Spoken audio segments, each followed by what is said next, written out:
श्री शिवाय नमस्तुभ्यम। स्वागत है आपका शिव पुराण शयुद्ध संहिता द्वितीय खंड 29वें अध्याय में।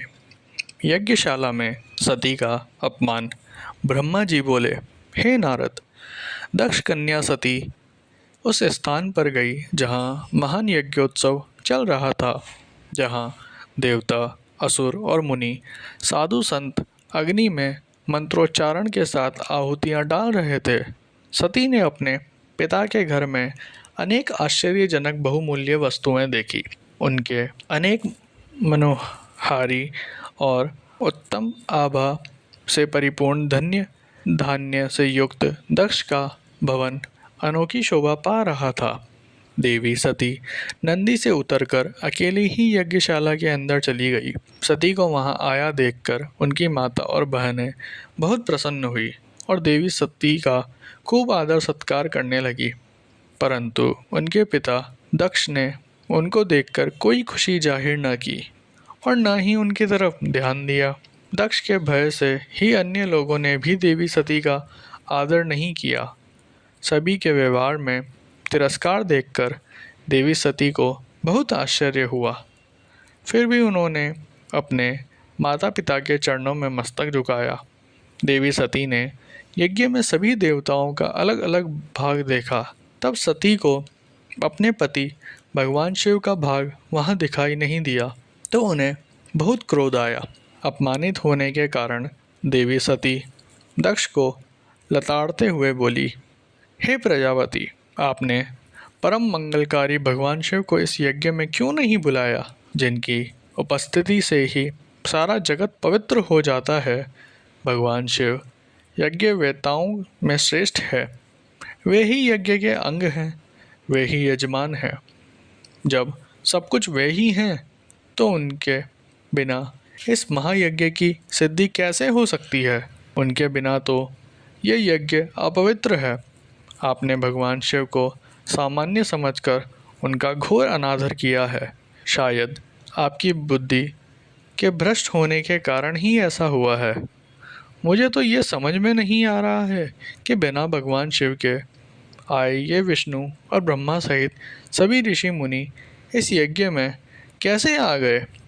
तब देवी सती मेरे सम्मुख खड़ी हुई और विष्णु सहित सभी उपस्थित देवताओं व ऋषियों और मुनियों को डांटने लगी और उन्हें बहुत फटकारा। ब्रह्मा जी बोले, हे मुनि श्रेष्ठ नारद, क्रोध से भरी देवी जगदम्बा ने अत्यंत दुखी मन से हम सभी देवता और मुनियों को बहुत सी बातें सुनाई। देवी सती की बातें सुनकर कोई भी कुछ नहीं बोला, परंतु उनके पिता दक्ष उनके वचनों से बहुत अधिक क्रोधित हो गए और इस प्रकार बोले। दक्ष ने कहा, हे पुत्री सती, तुम्हारे इस प्रकार के वचन से क्या लाभ होगा। तुम बिना बात के सभी का अपमान कर रही हो। वैसे भी मैंने तुम्हें यहाँ आने का कोई निमंत्रण नहीं दिया था, तो तुम क्यों चली आई। तुम यहाँ खड़ी रहो या वापस चली जाओ, तुम्हारी इच्छा है। वैसे भी यहाँ उपस्थित सभी देवता और ऋषि मुनि ये जानते हैं कि तुम्हारे पति शिव अमंगलकारी हैं। उन्हें वेदों से बहिष्कृत किया गया है। वे भूतों, प्रेतों तथा पिशाचों के स्वामी हैं। उन्होंने बहुत बुरा वेश धारण किया है, इसलिए मैंने रुद्र को इस महायज्ञ में नहीं बुलाया है। मैंने बिना सोचे समझे ब्रह्मा जी के कहने पर तुम्हारा विवाह उनसे कर दिया। नहीं तो शिव इस योग्य नहीं है कि उनसे किसी भी प्रकार से कोई संबंध बनाया जाए। अब तुम आ ही गई हो तो स्थान ग्रहण कर लो। आगे तुम्हारी जैसी इच्छा, हमारा कोई आग्रह नहीं है। दक्ष की ये बातें सुनकर उनकी दुहिता सती ने अपने पति की बुराई करने वाले अपने पिता को देखा तो उनके मन में रोष बढ़ गया। वे क्रोध से भर गई। तब वे मन ही विचार करने लगी कि अब मैं शिवजी के सामने कैसे जाऊंगी। यदि किसी तरह उनके पास चली भी गई तो उनके द्वारा यज्ञ का समाचार पूछने पर क्या कहूँगी। यह सब सोचकर वे अपने पिता दक्ष से बोली, जो त्रिलोकीनाथ करुणानिधान महादेव जी की निंदा करता अथवा सुनता है वह हमेशा के लिए नरक में जाता है, अर्थात जब तक सूर्य और चंद्रमा का अस्तित्व है उसे नरक भोगना पड़ता है। इस प्रकार देवी सती को वहां आने पर बहुत पश्चाताप हो रहा था। अपने पति भगवान शिव की अवहेलना को वह सहन नहीं कर पा रही थी। तब वह अपने पिता दक्ष सहित अन्य देवताओं से कहने लगी। देवी सती बोली, तुम सभी भगवान शिव के निंदक हो। तुमने उनकी अवहेलना होते देखकर प्रभु शिव का अपमान किया है। इस पाप का फल तुम सभी को अवश्य भोगना पड़ेगा। जो लोग भक्ति और ज्ञान से विमुख हैं वे यदि ऐसा कार्य करें तो कोई आश्चर्य नहीं होता, परंतु जिन लोगों ने अज्ञान के अंधेरे को दूर कर अपने ज्ञान चक्षुओं को खोल लिया है, जो महात्माओं के चरणों की धूल से अपने को शुद्ध और पवित्र कर चुके हैं, उन्हें किसी से बैर भाव रखना, ईर्ष्या करना और निंदा करना कतई शोभा नहीं देता है।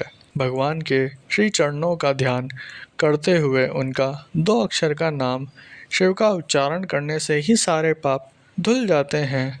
तुम मूर्खता के वश में होकर उन्हीं भगवान का अनादर कर रहे हो।